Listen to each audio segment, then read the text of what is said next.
Welcome, welcome everybody. I see everybody's piling on. Please say hello and where you're from. I know Eric and I are both from Henderson. We're literally neighbors, so that's cool. Eric's coming from his home office. I'm coming from mine. And we just want to know where you guys are coming from. So please hop on, say hello. We've got Julie from the UK. We've got Florida in the house, Kansas, Nashville, Tennessee. Welcome, welcome, you guys. All right, so you guys know the famous Eric Worre already. Hopefully you do. Hopefully you've come to Vegas and seen him in a live event. That's where I first met Eric Worre, actually. And, you know, when I was a beginner network marketer and I had no idea what I was doing, I looked at his books, I looked at his training, and I learned a great deal. And I remember back in 2012, actually, I was reading his book, and I remember specifically I was reading chapter 2, and I did kind of like a book report on Facebook, and I remember just writing this all out. I'm like, man, this is like amazing content. I tagged Eric. We weren't friends at the time, so I had to tag his fan page, and he approved it. He approved it on his wall, and I was like, oh my gosh, Eric approved my post. And after that, something crazy happened, and this was like a light bulb moment for me, you guys. All these people started following me after that, and I was like, oh my gosh, all Eric's people are now following me. This is insane. So after that, I'm like, I know how to do social media now. Watch. You just got to do book reports on these authors' books. That's all it is. But greetings, everybody from South Africa. We got New York in the house, South Florida. All right, we are right at 3:01. And I realize a lot of you guys are still hopping on here, but we like to keep these things right on time. So let's get this party started. So without further ado, you guys, I would like to introduce the one and only Eric Worre. If you've never seen his face before, you've probably heard of Network Marketing Pro. He's the one that coined the term GoPro, and I've never stopped saying it since I've learned this concept. You know, it was kind of a light bulb moment, even just to use that phrase, you guys. Become a professional in network marketing. If you really want to succeed here, become a professional at network marketing. So he's the one that coined that term, and he's, as we know, an author and industry-wide famous trainer. He's the king of all MLM events, literally. As you can see, he's set up his house to look like an event. So without further ado, Eric, please say hello and to our audience. These are all, everybody in this chat is all from My Daily Choice. So we are here and welcoming you with open arms today.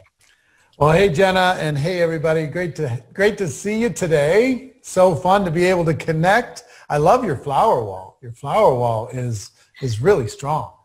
Thank you. I need one like yours though, with the mighty. Yeah. We're working on it. Well, I just want to say hi to everyone. Congratulations on all your success.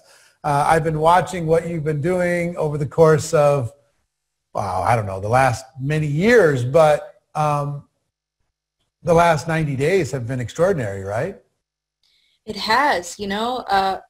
It's a weird time for businesses, you know, but I feel like network marketing is still going strong. And our company specifically, we had our biggest month ever in April, and that's probably because 420 is in that month, and we happen to be cannabis fans around here. So biggest month ever. We did 5 million in one day. It was a record-breaking day and month for us. So we haven't slowed down, that's for sure. But let's shift gears a little bit. For those of you who don't know you, regardless of my introduction that I just gave you, I want to know your background before the Eric Worre we see today, right?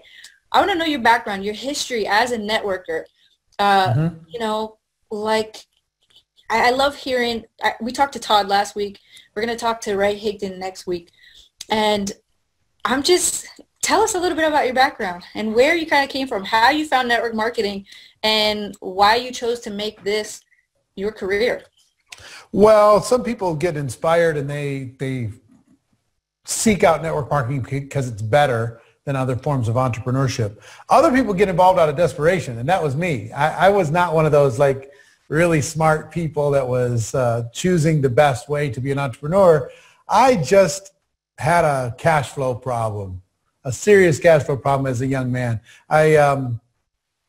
I barely escaped high school. I didn't go to college. I had 18 jobs by the time I was 23 years old. Little family started, and I was already out of money. I was already in debt. I was already scared that I wasn't, that I had too much month at the end of my money. I'd run out of money. I'd still have another 10 days that I'd have to just sit there. And I was always stressed. I was afraid of the mail showing up and embarrassed about my lack of follow through on my promises to my family and to myself. And good fortune came my way in the form of network marketing. One of my mentors introduced me to this network marketing profession. And I had initially said no because it just seemed too outrageous, too good to be true. But I quickly swallowed my pride, changed my opinion, and decided to get involved. And that was in January of 1988. So a long time ago, 32 years ago, 32 plus. And I'd love to tell you that I was a rocket ship to the moon, but I wasn't. I went full time pretty quickly. I made just enough money to survive, not to have any freedom. My first 3 years were tough. It was a grind for my first 3.5 years or so. I made enough money to pay the bills, not enough to get all the way out of debt. I made enough money to get from event to event, but not enough money to have the lifestyle.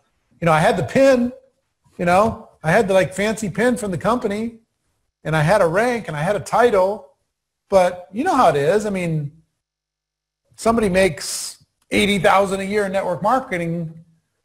After you pay taxes and everything else, it's not exactly, you get to retire, that kind of money. So full-time, struggling, doubted myself a lot, and I finally made a decision to be a professional 3.5 years in at an event, and decided to become an expert and stop worrying about my upline or what the company was going to do or the next product that needed to come out or compensation plan that I hoped would change or any of that stuff, looking for that magical distributor who's going to change everything for me. I let go of that. And I just took responsibility with what I needed to do. And I got to tell you, once you make that decision, everything changes. It didn't take long. Another 3.5 years after that, I was $1 million a year earner inside of this profession by the time I was 29 years old. And I'd love to tell you if that was continued to be a rocket ship for the last 32 years. But again, in every business, in every entrepreneurial thing, there's ups and downs, there's challenges, there's opportunities, there's pitfalls, there's betrayal, and there's best friends. I mean, it's all mixed into a career in any business. And what I love most about network marketing is it's very forgiving. It forgave me of a lot of shortcomings. I had to grow, I had to get better, but it didn't fire me. The profession itself didn't fire me. And the skills ended up creating a place for me. And then 11 years ago, decided to, for a bunch of reasons, decided to start doing some generic training as a way to give back to the profession. And that turned into, a few years after that, it turned into my whole life. So it's, like the movie, It's a Wonderful Life. I'm super grateful. If you ever hear me complaining about anything, just come and slap me as hard as you can slap me, because network marketing's created an incredible life for me. That's great. And your story sounds a lot like my story and many of the people that have succeeded in this industry. It's usually not, I was an overnight success. I don't feel like that's anybody's story, at least, not their first 3 years. And oftentimes not their first 6 years. I'm 6 years into My Daily Choice right now. That's how long we've been around. And, it wasn't without ups and downs, peaks and valleys, and, struggles along the way. And I feel like sometimes that kind of can discourage people initially, because if you are starting into this industry from desperation and then you realize immediately that, wait a minute, this is also hard work. Like life out there is hard, and life in network marketing is also hard. So you got to choose your hard, and you got to decide which avenue you're going to take this seriously and really become that professional. And that's something that I learned from you. Speaking of which, I want to ask you, what taught you network marketing? Was it a specific mentor? Was it a specific book that kind of created that shift where you, because your book wasn't out yet because you had to write it, right? Yeah. So yeah. for before your book came out, how did you learn to become a professional in this industry? Well, it started with me with a series of mentors. Some of them were around. One of them was my father's partner in real estate, guy who believed in me. He wasn't necessarily more skilled in network marketing than me, but his belief in me was really, really a big deal. I wanted to live up to his expectation.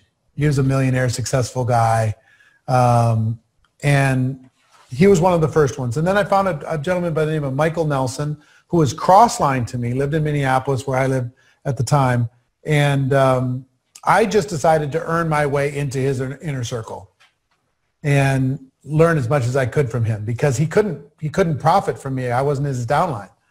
So I didn't demand it. I didn't stomp my feet. I just earned it. I earned my way into his inner circle. And then I started to seek out, once I made the decision to go pro, I started to seek out who were the best people in the company at any particular skill. And then either study them or interview them or attend their trainings, take the notes, and then put it into practice. I read all the books I could read. I went to every event that there was. I never missed an event. I committed to being a student, not just in theory, but in practice. You know, there's a difference between writing it down, having it in a journal, and actually going and doing it. So I would find a thing. It's like, give me an example. How many times are you going to have somebody say to you, I don't have the money to do this business? For the rest of your life, that's going to happen. So I just decided that I was going to learn how do people answer that question and get it over with once and for all. So I did. I went and did my little research and figured out how to answer that question. And then I said, okay, the other one I get all the time is I don't have the time. How do I deal with that? And is there a way that I could deal with any objection? Is there a formula I could come up with that I could teach? Not only I could do, but I could teach. And I started to apply that to all the different skills inside of network marketing. And so I would say the profession itself was a mentor. Most of my mentors, they never knew they were my mentors. So like Jim Rohn was a mentor. He didn't know it. Brian Tracy was a mentor. He didn't know it. Les Brown was a mentor. He didn't know it. My top earner in the company was a mentor. He didn't know it. I was just soaking it up and practicing, soaking it up and practicing. And at the end of the day, I found out that most of the learning comes in the doing. Not in the study, not in the notes, but in actually doing it. You'll learn more by going and doing 100 presentations than you'll learn by studying for 100 hours on how to do a presentation. You know what I mean? Right. You just go do it. Yeah, if you do it, you go, oh, that's why that worked. Oh, okay. And then you improve. You got to learn it on the job. And you know, something I like about your training that's different, I feel like, than other trainers is, and myself included, I call myself an educator in this profession, although not on the scale that you're doing it, of course. But a lot of trainers focus on mindset. And they say that it's like 90% of, you know, what kind of goes into the success. I talk about mindset. I talk about the law of attraction and all these kinds of things. But you're very much skill focused on how to market, what to say, what not to say, how to create your list, how to do your daily method of operation. Those are all things I've learned from going to your trainings. So my question is, where does mindset play into your training, or how big of a deal is it? It's huge. It's huge. But here's what I found out. I got to tell you this. Mindset is equal to skills. It's equal to strategy. Those are the three big pillars, right? Mindset, skill set, strategy. If you want to be a network marketing professional. Now, for me, I lacked so much in confidence and my own self-esteem that what I found was if I had to figure my mindset out first before I took action, I was going to need therapy. It was going to take 15 years.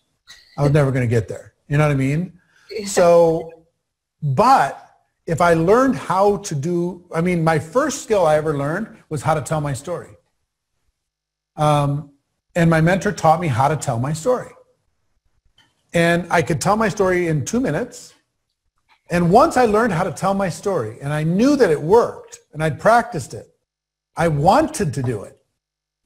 Even though I was scared and insecure and everything else, I was kind of proud of my little story. So I would tell it, and every time I got on the phone with somebody, I would tell them my story. Every time I did a little home meeting, I would tell them my story. Every time in today's world, you get on a Zoom, I would tell them my story. You know what I mean? If I went to lunch with somebody, I'd tell them my story. And it worked so well. If I did a three-way call, I would tell them my story. And what it did is it built confidence in me. And with the confidence, I took more action. And the action itself started to work on my mindset. Does that make sense? So once I learned how to do the opportunity presentation, my mindset, by doing it and doing it and doing it, my mindset started to change and it started to not be so scary from the doing, right? So yes, if you don't figure out how to think like an entrepreneur, if you don't figure out how to be nice to yourself in the way you think about yourself, the way you talk about yourself, if you don't learn how to treat other people like human beings, not just like prospects all the time, it's going to be a hard business for you. But if you don't learn the skills, it's going to be hard too. You can get your mindset all figured out, but if you don't know what to say, you're not a professional. You're a doctor with a scalpel, doesn't know how to do the surgery. It doesn't matter how excited you are. Exactly. You know what I mean? So it worked for me both ways. I cannot say that skill set is more important than mindset.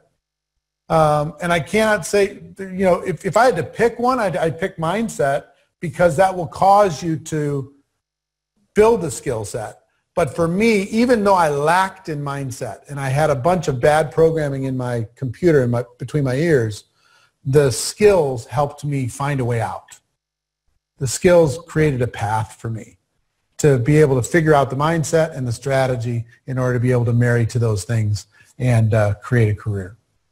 Yeah, and I think, with more skills, you naturally get more confident because it's and absolutely. Some of the security comes from being in a new industry and being in a new company, and it's foreign at first, and it's interesting mentoring new people that are just now coming in and they're getting those, I don't have enough time objections, I don't have enough money objections, and having to navigate through those. Once you have the answers and you have your rebuttals and you've got it, your confidence begins to grow and it becomes second nature. But let's talk a little bit about skills. You talk a lot about daily method of operation. It's a question I get all the time, especially with today's online world and all the wonderful distractions we have with the media, the social media, and all of our friends and opinions all in between. What is the ideal daily method of operation for a network marketing professional? Well, there's different kinds of days. There are building days, there are supporting days, and there are lost days. Okay? And most of us have a lot of lost days. The day started and it ended and we didn't really move the ball forward, and that just happens inside of our profession because there's so much forgiveness. But if you think about this between, productive building days and supporting days, you're training your team, you're working with your team, you're encouraging them, you're doing three-way calls, you're doing some getting started stuff. You're making sure they understand what's coming up with an event, you're getting them connected, you're educating them on your product. All that supportive stuff is important. So there's that kind of daily method of operation for that day. But then the building day is just about how many prospects are you talking to? How many people are you inviting, presenting to, following up, answering objections? How many people are you educating as to what it is that you offer to the world? So I mean, if you want to get a general global, here's a template for a daily method of operation. Use your product on a daily basis.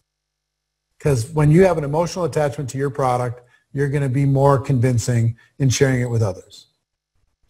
2, share your product with somebody else, whether it's having a sample or telling a story or giving some information or encouraging them to try it or whatever. Number 3, share your opportunity. Here's the opportunity that we have inside of this business, promoting these incredible products that change lives. And use whatever methodology that the company suggests or your upline suggests that you use. Number 4, engage in some sort of personal or professional development. 15 minutes, 30 minutes, read a good book, listen to a podcast, work on you on a daily basis. And number 5, promote whatever the next event is that the company or your upline or your organization has on the schedule, whether it's online or in person, whatever that is. Those 5 things as a general template: use the product, share the opportunity, build you, engage in some personal development, and promote events. Those core 5 things, everybody can do those 5 things in 2 hours a day or less. And if you want to be a full-time person, just do those things more than a part-time person would do in a small period of time. I know you guys thought that he was going to give us a really complex answer, some secret to success here, but it really is that simple. So here's what I would tell you. The secret is simplicity is hard. Yeah. Simplicity is really, really hard. Simplicity takes a genius. Simplicity takes art. Simplicity takes somebody who's willing to defend against all distractions, all online distractions, all media distractions, every distraction that's going on in our politics and everything else around the world, trying to get us to pay attention to them instead of paying attention to our future. Weeds grow in every garden. That's a big, complicated opportunity. To make it simple, and I know you got some great leaders inside your organization that are absolute geniuses at simplicity. Absolute geniuses. Some of the best that there's ever been.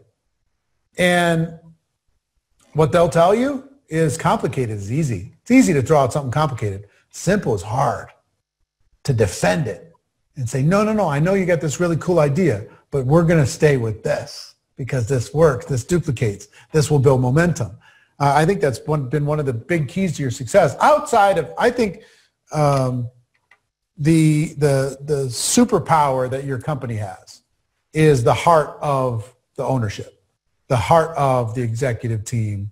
I think that's the superpower of the company.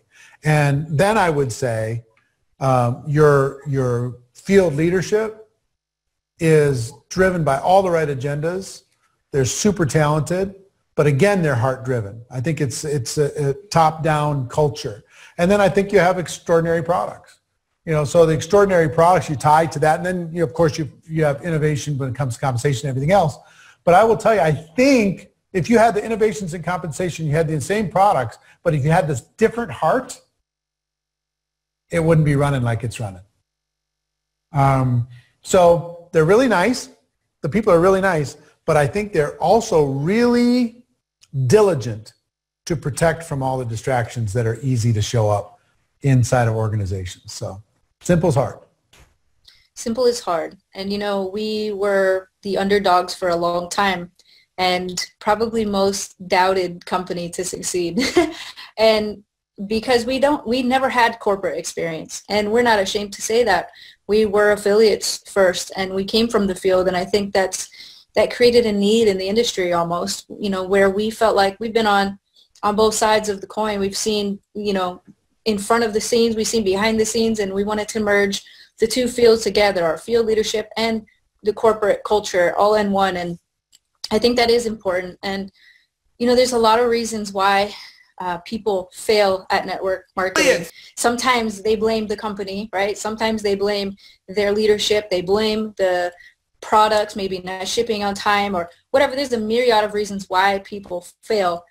But what do you think the biggest reason is people ultimately fail at network marketing? Because, some people who are hesitant to even get involved in the first place sometimes don't get involved because they already think they're going to fail. But you've seen all walks of life in this industry. What would you say is the biggest reason? I think there's three reasons. The first reason is we are the problem because we set up unrealistic expectations. We tell people it's easy when it's not. We tell people it's fast when it's not. We highlight the stories of the superstars that maybe had some previous experience and they went straight to the top, and that's not necessarily average or whatever, typical. So everybody's looking at those and they feel like a loser when they're not going the same kind of speed. They're comparing themselves to other people and all that stuff. So anytime your expectation is here and reality is here, what's in between is disappointment, frustration, disillusionment. So like, oh man, I mean, I thought this was going to be like magic beans. I just dropped into the ground and I was just going to go straight to the top. And I just found out this is work. This is hard. People look at me funny when I talk about this. My friends are rolling their eyes at me. My family stopped talking to me. Whatever. So expectations are number one. We have to set realistic expectations, reasonable expectations. Let people know that the price of entry here is very low, but to get to the top, the price is not paid in cash. It's paid in blood, sweat, and tears. It's paid in effort. It's paid in working your face off. That's what it's paid in. That's what all the top earners here did. So just know that there's no way to the top that doesn't require an enormous amount of effort. But you don't have to write a check to get there. As a matter of fact, you can't write a check to get there. You've got to work to get there. So expectations is number one. Number two is fear. We are in the fear management business. Make no mistake. We're trying to manage fear. Fear of failure, fear of the unknown, fear of being embarrassed, fear of being mocked by your social circle, fear of doing something unusual, fear of working on your own, fear of being your own boss. Lots of different fears out there. So some people are just not willing to face their fears necessary to grow a business. They'd rather fit into somebody else's dream than build their own.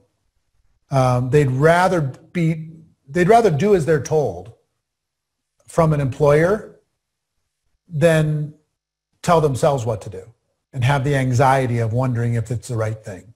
So fear is the second aspect. And the third aspect is programming. Some people have been programmed that network marketing is bad. Some people have been programmed that only the people at the top make money. Some people have been programmed that it's safer and better to be an employee than to be an entrepreneur. Some people have been programmed to only work when somebody else is going to give you some consequences if you don't. You know what I mean? I'll give you one quick example. If I bring up the word work around the world, what comes to mind when I say that? What most people say is pain, obligation, drudgery, traffic, stress. That's what matches with work. So that's why we say, thank God it's Friday, because now the weekend I don't have to work. Or, oh my gosh, it's Monday. Tomorrow I got to go back to work. No, I can't go have fun right now because I have to work. So we get involved inside of our business. We employ ourselves. And for the first time, there's no consequences really if we don't do anything. So we take a week off. Right away. We haven't put in any work because we've been trying to get away from it. And we only work in our job not to get fired. You know what I mean? Or to pay the bills and barely survive. So you got to reprogram your mind when it comes to time, risk, work, support, effort. An employee-minded person will look for the support and demand support from their team in the company. An entrepreneur says, I'm the support system. I appreciate what you give me, but I'll take care of it. I got this, right? So expectations, fear, programming. Those are the reasons why people walk away before they strike it big. You can reprogram your mind. I did. Your hunger can be stronger than your fears. Mine were, right?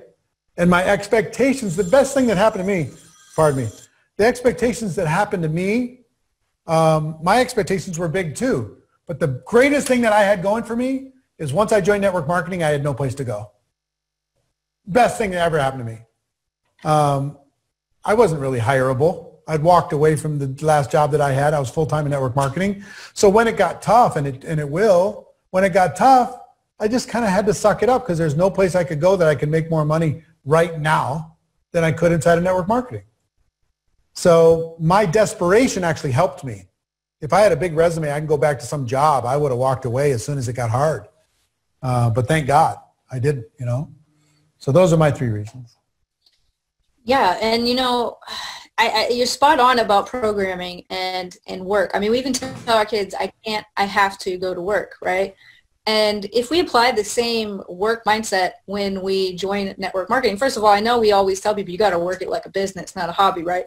We still interject this terminology, but I do believe you can do both. You can work and have fun at the same time. You can actually enjoy your work, right? You can actually. I mean, all the successful people I know, guess what employees do?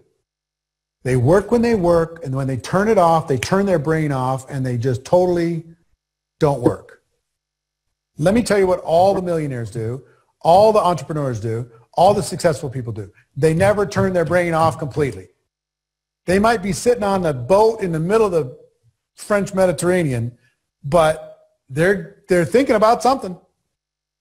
You know, they're planning, they're writing something down, they're stirring something up in their mind. Entrepreneurs, and not because they're workaholics, because for an entrepreneur, entrepreneurship is passion, it's contribution, it's creation, it's life, it's legacy, it's purpose.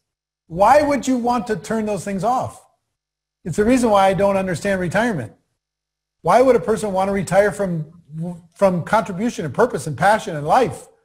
Legacy. Why would you want to retire from that? Doesn't even make any sense. But so I think, I mean, Maureen and I and our family, we don't have work life and other life. We just have life. We just live. Yeah, you know, Richard Branson says, you know, when he talks about retirement, he says, I don't stop working because I love creating new things. And I think other people should get into creating more things. And that's really all kind of entrepreneurs do, is they're creating solutions to everyday problems. And I think once you learn that becoming a network marketing professional is none other than solving a lot of problems for people. Let me give you an example. Richard Branson, one of the most successful billionaire guys in the world. I talked with him a couple days ago. And I said, how you doing? What's going on?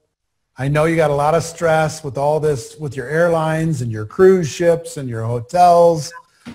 And he said, you know, it's interesting times, but this is the times when people have to use their imagination. They got to be creative. They got to be resourceful. And he said, I'm excited about the opportunity. I'm excited about the chance to be able to make it better. And every time there's resistance, then there's creativity. You know, so he said, I'm convinced all of my businesses will be better for this crisis, not worse. Even though it might be painful in the short term, they will end up being better, not worse. So, I mean, what a mindset in the middle of, I mean, his portfolio got smacked across the face. So that's what entrepreneurs do. We just do that. Yeah, anytime there are painful experiences in our life, I think it's important to look at these times for opportunities for growth. Anytime we've been, you know, hit with a challenge, and there are many challenges running a network marketing company and being an affiliate. There's challenges no matter how you look at it, and those are always opportunities for you to grow. Somebody said on another video we did, and they said it's kind of like playing a video game, right? You can't get to the next level until you beat the boss, right? You got to fight the boss. And it's no different in life or in business. Life is a game. I mean, the sooner you accept that, you know, what a lot of people want to do is spend a lot of time focusing on the fairness or unfairness of the game. Instead of arguing over the rules of the game, play with the rules that there are and tell the people who change the rules, make the rules, change the rules. But in the meantime, play with the rules you got, play the best you can, and win. What are the rules? What's the game? Win the game. That's the best way to take charge of your life, regardless of where you're sitting today. I want to say one thing to everybody that's watching this. I want you to know that I'm incredibly proud of you for doing what you're doing, for being uncommon, for doing something that's not what normal people do, for working from home and building your dream and helping other people do that, for facing your fears every single day. You're my heroes. Other people don't know this, but I know that it's lonely and it's emotional and it's frustrating at times. But I just want to tell you a couple things. First, I'm proud of you. And second, it's worth it. The effort is worth it. The pain is worth it. The struggle is worth it. The challenges are worth it. The other side of all this is a business and a career and a future and everything else. But the bigger part of the other side is this business, your company, will force you to become a better version of you. It's the greatest benefit of our profession that nobody even talks about. Your decision to be part of this business and your continuation with it will force you to be a better version of you. And that's the prize. They could take all the money. They could take all the stuff. You could replace it very, very quickly because of how valuable you're going to become in the process of doing this. So absolutely. And the longer you resist that, the longer you're delaying your success. At some point. Yeah, just step into it. Be part of the process. Stop looking out there. Look in here. The answer to your future is in here. I promise you, it's not in your team. Because once you become the person you need to become, your team is going to be a reflection of you. Your team is going to be a reflection of the person that you're becoming. Right? At the beginning, when I started network marketing, that was not an exciting prospect, my team being a reflection of me. I needed a team that was much better than me. But eventually, I learned that I needed to become, I was kind of pitiful, so my team was kind of pitiful. I was kind of weak, so my team was kind of weak. I got a little stronger, guess what? My team got a little stronger. I got a little more confident, guess what? My team got more confident. I got some more skills, guess what? My team got more skills. And pretty soon, I wasn't just the only leader. I was one leader that had tons of leaders around the world, hundreds of thousands of people around the world doing it with or without me. But it was a reflection of a decision I made to become a better version of myself today than I was yesterday, and a better version tomorrow than I was today, even if it was 1%, even if it was a tiny little thing, even if it was reading 10 pages of a book or doing one thing that scared me. Making a phone call that I was worried about or whatever, something. Doing something to move me forward made me stronger. Absolutely. So my question is for you now, since you're in the know with companies everywhere in the industry, what strategies are working right now, do you feel like, for network marketing? And also, alternatively, what's not working? Well, I think the big trends are online strategies are obvious right now. We need to reach more people through Zooms and through social media than we can through face-to-face right now, this moment. I'm hoping that lifts sometime soon. But in the meantime, it's actually a boom for the network marketing profession because we're reaching tons of people. And the growth and reach is extraordinary. So don't slow down. Even though summer, you're going to want to try and take some time off. Do not take time off during this momentum period of time. I think you're crazy if you do. Second is companies that have a serious focus and extraordinary commitment to product quality and product pricing are winning. The days of lazy products are over. You need great formulators. You need great, in your case, different offerings. You need great pricing. You need great value when it comes to the product itself, because those that are competing with non-competitive products or trying to compete with those products are not winning. So I think you're doing very well in that regard. Those are two big trends. Outside of that, I would say there's some social media, but social media can be a little bit of a two-edged sword. Sometimes it's good to be able to use it to be able to get some attention. And sometimes you get some attention from regulators that's misunderstood. So there's a balance there that you need to kind of deal with on a corporate side. So if you're able to ride that balance and police it, but at the same time leverage it, I think that works well. The biggest thing I would tell you what's working is the heart-driven companies. And I don't mean that by being super soft. Why I mean that by being a real empathy and caring for the people in the field that are facing their fears every day.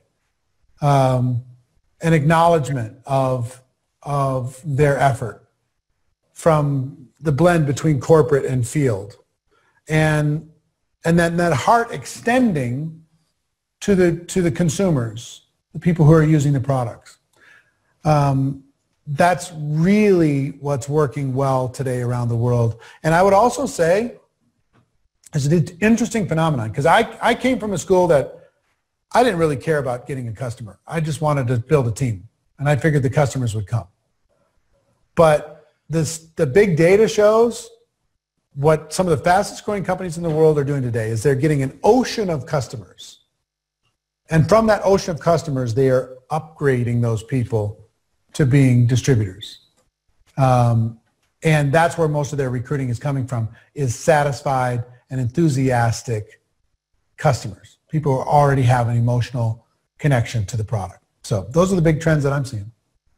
I think people are less afraid of network marketing than they were years ago. There's referral programs everywhere, even in traditional businesses. I mean, you can go to Amazon and you can set up an Amazon store. That's referral marketing. You go to your juice shop and they type your phone number in and it's referral marketing. So, I feel like the days the times are shifting where people are more accepted for this model. They are a bit, but I would tell you, we hurt ourselves by telling everybody it's fast, it's easy, it's simple, everybody's winning, product sells itself, all that stuff. We continue to build our reputation with all that language. So when people start hearing those buzzwords, they go, oh, it's one of those things, right? But what I will say is, for sure, the entire world is waking up and saying, I need to find a way to earn money from home. What are my options? And they don't have to choose network marketing necessarily, but it needs to be on the list of doing their homework, because it beats all the rest. There's nothing that beats this in terms of leverage and opportunity and price of entry and support and everything else. It's just nothing. It's a perfect business. And that's something that you've always said. Network marketing is not perfect. It's just better. Yep. It's better because there's less barrier of entry, less risk. There's less, financial risk, right? Yeah, price of entry is very low. Upside is incredibly high. Support is incredible. It's flexible. It doesn't discriminate. Show me something that you can leverage like this. It just doesn't exist anywhere. The average small business in the United States is $55,000 for a person to start it. And 50% of those go out of business in the first 12 months. How would you have liked to just open up a restaurant 90 days ago? And spent your whole life savings to do it. You know what I mean? Versus what's the most somebody can spend to join your company? The most possible. $5.99. Yeah, the maximum you could do is $600. You're going to spend more on your logo for some small business than you will to get a whole bunch of product and be able to put yourself up into business, get all the tax benefits of doing it, and learn as you go. Show me how you can beat this. You can't. It's impossible. I'll do the Pepsi challenge with anybody, anytime, with any critic, with any news media, anybody. Every time I challenge them, they run away like scared little chickens. I just, come on, let's go. Let's have the debate. but they don't want to have this debate. They sure don't want to have it with me. Because, I mean, they look really silly real fast. This is amazing what we have. So you just have to step into it. Here's the other thing. All I would tell you is your upline's not going to do it for you, and the company's not going to do it for you, and you can't write a check to be able to get there. You got to work your butt off, and you got to face your fears. You got to reprogram your mind. You got to set reasonable expectations, right? You got to develop some skills. Give it some time. That's what you got to do. And besides all of that great advice, I want to ask you as my last question for you today, what advice do you have for somebody that's been in the industry for a long time but hasn't hit their breakthrough yet? They've gone to the meetings, they've gone to, the events, they've studied your book, right? They've taken the training and all that. Good soldiers, the good soldiers. We call sometimes they're called professional meeting attenders. But yes. What is your advice for them? At some point in time, and I say this with all due respect, I want you to listen to me because I love you. I love the fact that you're here. Somebody bought the story that if you don't quit, you're automatically guaranteed to win. And that's not true. That's not true. I'm sorry, it's not true. Now, quitting will guarantee you lose, but staying in and not stepping into your potential will not guarantee you win. The turtle and the rabbit, everybody talks about the turtle and the rabbit. Oh, just be the turtle. Inch by inch, it's a cinch. I don't know any network marketing success stories that were turtles. At some point, you have to be a rabbit and then the turtle. And then the rabbit again and then the turtle. So if you've been stuck and you need a breakthrough, pick a period of time, 3 days, 7 days, 30 days, 90 days, and decide to go 100%. Change my life, it'll change yours. And I mean 100%. Not dialing it in, showing up, saying that you're still here, you're a good soldier, and trying to, get a participation award. Going 100%. My first thing that changed my life is I went 100% for 90 days. As hard as I can go. 8 a.m. to midnight, 7 days a week for 90 straight days.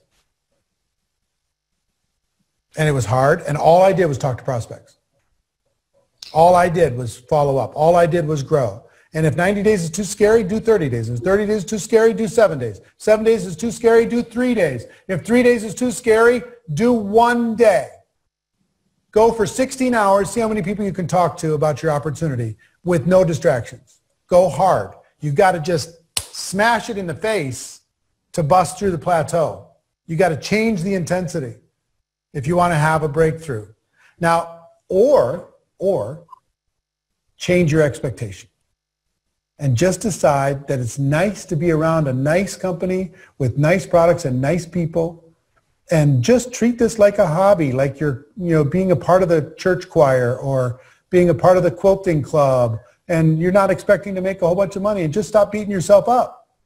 I have a family member that's beating herself up over not making enough money inside network marketing, but she's not really willing to do more.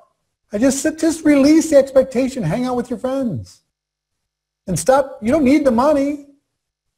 Just enjoy it. Or change. So you can do either one of those two things. Either just enjoy where you're at, have fun, or go after it, crush it. Step into your potential. I'm going to repeat that for you guys if you didn't hear that part. And I think that's the biggest resistance people have is their fear to step into their potential. People have fear of failure, but they've also got fear of success.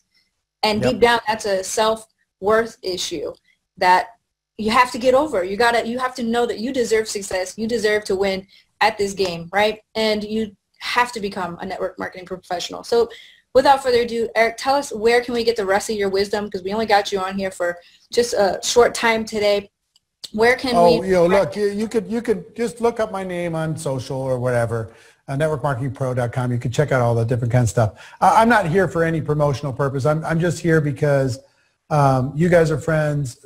So many of the leaders in your field are friends. I'm proud of what you're doing. I'm excited for your future, and just happy to to connect with you today, see your smiling face. We live in the same town and we haven't hung out as much as we need to. So we got to figure out a way to hang out. You have a bigger gym in your house than I have in my house. I got this little puny gym. You got this big monster Olympic-sized gym. It's ridiculous. But anyway, we got to hang out and we got to do that. But everybody that's watching, listen. The world is not served by you playing small. Think bigger. Think bigger. Be stronger and move faster. Go after this. This is a moment. You know, there's going to be an awful lot of millionaires that were created from decisions that were made in 2020. You just got to decide if you're going to be one of them. Love it. So get out there and make it happen. Thank you, Eric, for your time and hopping on here today. And all of you guys, thank you guys for hopping on, and we will see you guys next week.